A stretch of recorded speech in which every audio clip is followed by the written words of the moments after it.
We will get started. Okay. Um, so this chapter, as those who've read it are aware, is about the four limitless qualities. If you have not read it, that's okay too. Um, I Here are the four qualities: loving kindness, compassion, joy, and equanimity. For such a short chapter, I thought it was really nice that it really focused on, how did she put it? Starting with what you have. Um, yes, we just it's right there on that second page. We start. Let me try to. It's always so weird because I have a physical book I'm looking at, and then I'm trying to highlight it in the. We just start where we are. Yep. Okay. There we go. Trying to highlight it in the PDF. So we start just where we are, where the aspirations feel genuine. And I thought this was a really great introduction into these aspirations for the bodhicitta. The the aspiring bodhicitta. Because I think personally, it's easy to, and y'all just feel free to interrupt or interject or add on at any moment. I'm just gonna ramble. Um, I think it's easy to get stuck on this idea that if I'm trying to cultivate loving kindness, compassion, joy, equanimity, you have to start massive by being like, no, I must extend this to all living creatures immediately. But the reality is, part of that process is learning how to do it where it already feels genuine, and then slowly moving out into those neutral feelings, and then into those harder ones where you're like, I kind of hate this person. Hmm, And learning how to love them. And so that's true. I appreciated that about this chapter.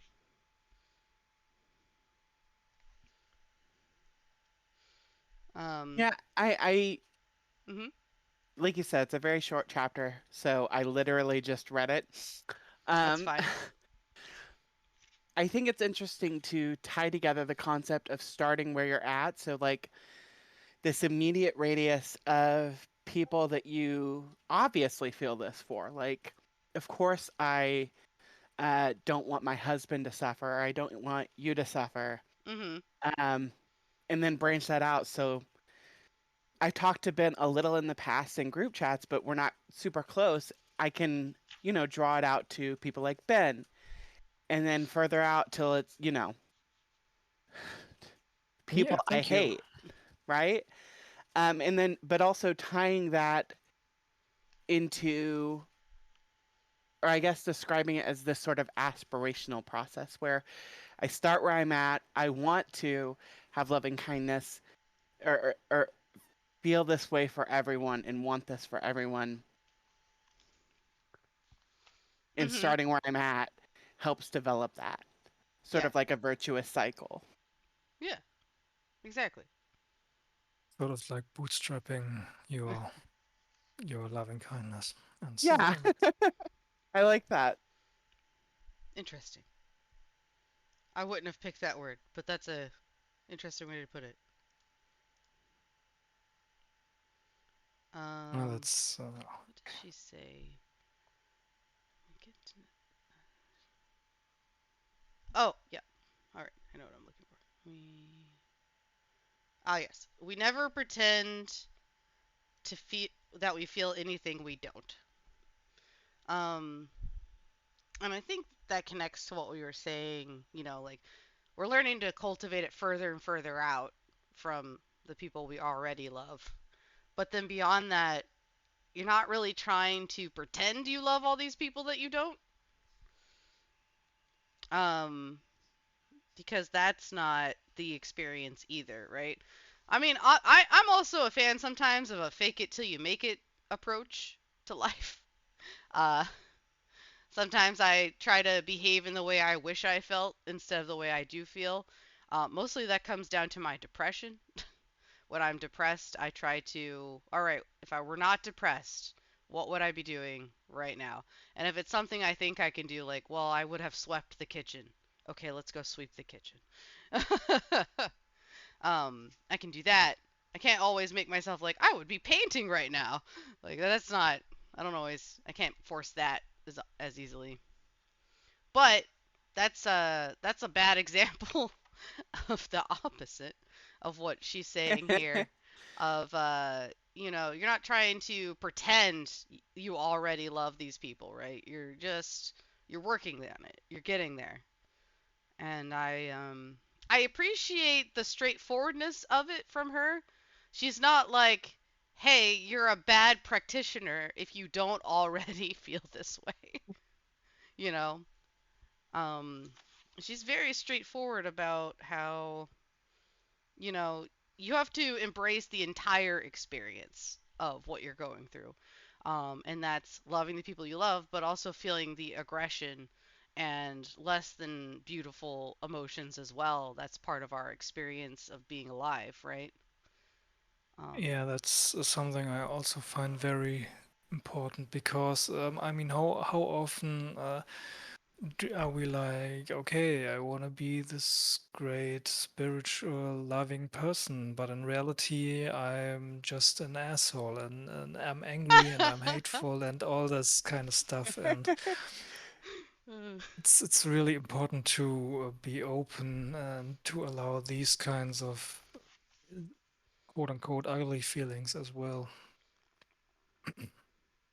Right, now she says just a little bit later in the chapter, just like you said, being open, and that's recognizing that and not just immediately dismissing those emotions because they're not what you think you should have as somebody trying to be this spiritual leader, right? Um, that that's how you get to open-mindedness, not just with others, but with yourself. And I think that's really important. Mm. Well, and I think when we pretend uh to be that, Mhm. I love everyone and I want no one to suffer. Like when we pretend to be there when we're not, we're actually kind of undermining the very base level of ha- like fostering these four qualities in ourself. Yeah.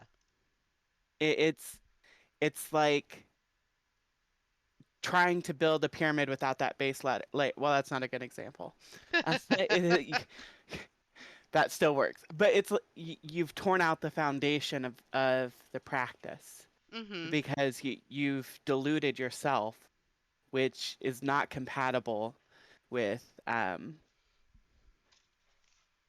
with these four. Yeah. No, I think you're right. It does tear out the foundation of the practice. That's a great way of putting it.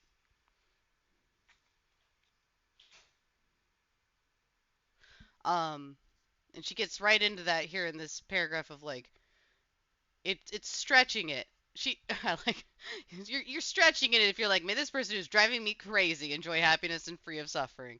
Obviously, if this person is driving you crazy, you're probably not actually feeling those emotions of like, oh, I just want them to be happy and not suffer.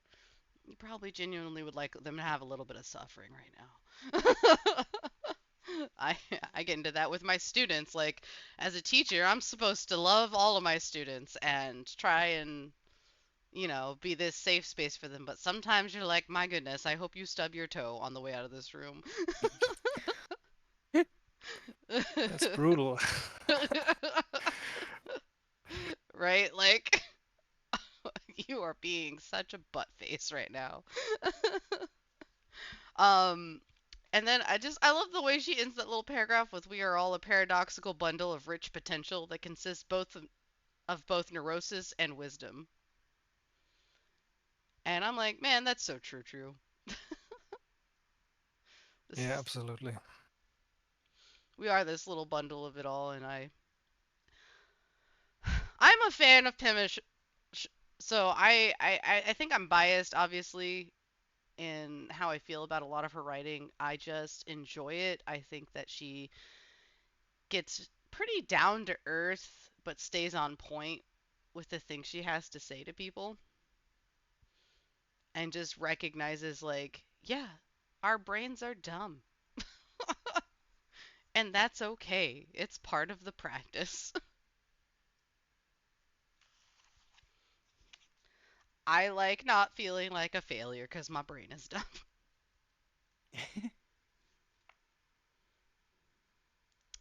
Um, let's see.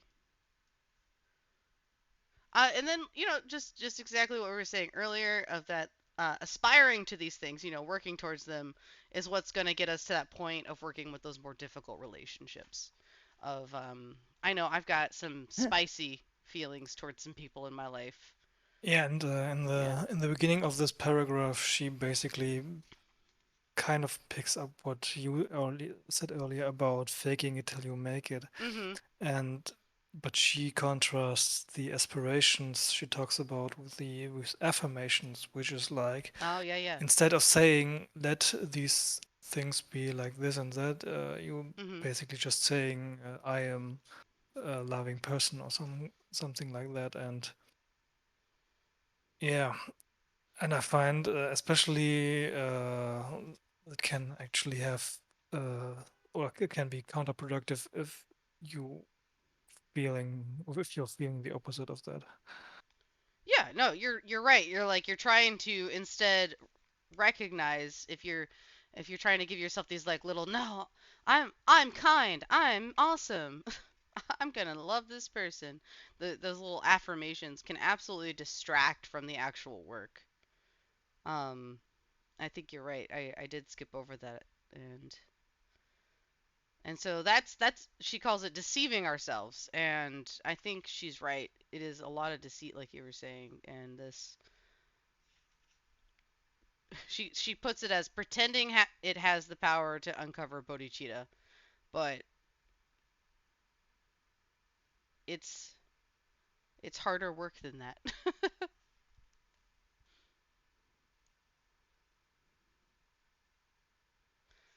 But yeah, um,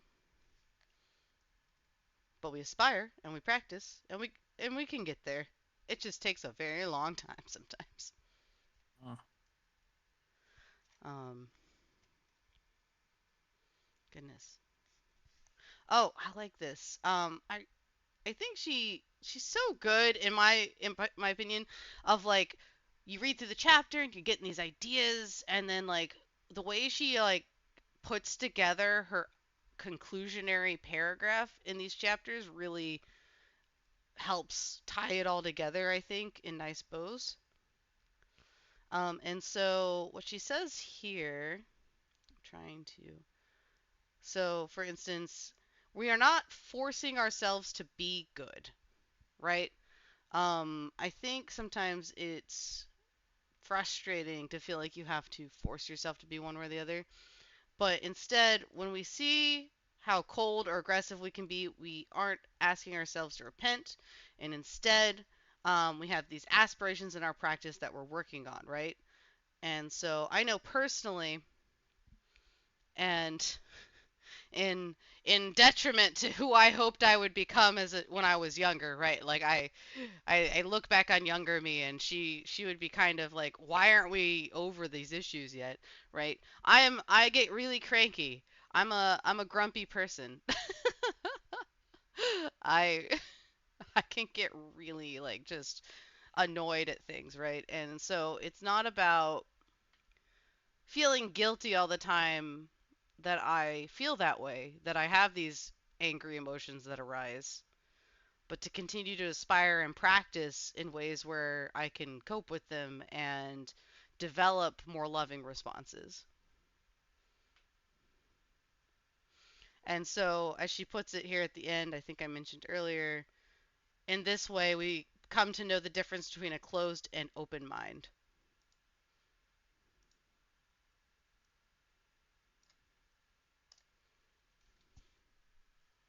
Yeah. Thoughts? More words from people?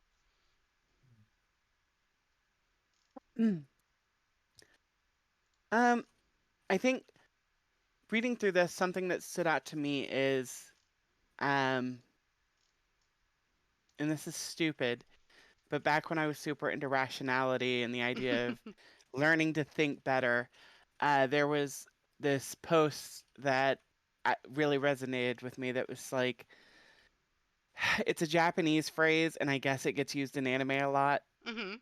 Don't hold me to that, but it basically boils to down to I want to become stronger. Okay. And the idea behind it is I like as long as I'm trying to make progress, eventually I'll reach my goal. Now, in Yeah. terms of like being enlightened, I don't know that that's true. I I plenty of people pursue enlightenment their whole life, wind up short, and die. That's the nature of it. Mhm. However, if I'm not aspiring towards that, aspiring towards having um, this like universal compassion and this universal desire for no one to suffer and working to help in suffering for others, there's no progress. There, like I will never get to that point if I'm not making the progress. Mhm. Um, Inaction is in its own way an action. It's a decision to not pursue. And I Yeah. think that's the difference between um, the affirmations and aspirations that I think Ben was highlighting is with the affirmations, I'm saying I do feel this way for everyone. I want Donald Trump to have no suffering in his life. Like but but if I'm actually working towards it, I can say, okay, well, I don't want the people I love to suffer, and I don't want the people I love, the people who are loved by the people I love to suffer, and I can branch out and work on this and foster it. And maybe eventually I'll get to the point where I don't want Donald Trump to suffer. Not there yet. Maybe I can get to the point where I don't want uh, mice that infest homes to suffer. Mhm. But it has to start here in its progress. Yes. So Excellent. that, that's all my thoughts. I'm done Oh, with thoughts for the day. that was well said. Very good. Yeah. Anything to add, Ben? I've been thinking about where I'm at the uh, progression, so to speak, with regards to universal compassion and universal well-wishing, and Mhm. from it, generally speaking, it comes somewhat easy to me because from a utilitarian standpoint, if I mean the fewer people are suffering or the less suffering generally there is in the world, the better. So Mhm. um, and and even if the people I hate don't suffer, that's also a good thing because that will radiate out into the world and make the world a little better place overall. So it's sort of like uh, whatever suffering we can remove is a net good, so to speak, or a net improvement. Right, yeah. Yeah, so like, if the person I hate isn't suffering, one would hope maybe they're causing less suffering cuz Exactly, yeah. because of that. So, I mean, taking the example of Donald Trump. So if Donald Trump weren't suffering and were able to get over his ego and whatnot, what could he could do with the kind of resources that he still has? right. I mean, No, yeah, absolutely. I think that's a great point. and yeah, and from that perspective, I mean, it's sort of abstract because I mean, I don't personally know Donald Trump, and I haven't been affected by him personally, so to speak. It's of course a different thing if I consider people that have quote unquote wronged me personally, but Mhm. yeah, even so, I can kind of see, at least on an intellectual level, that it would be better for the world if they suffered less or didn't suffer at all. I like this angle. I think it's a good point. I think both points were very good though. Um, Chelsea's in your spin. Cool beans. I don't have anything else to add, really.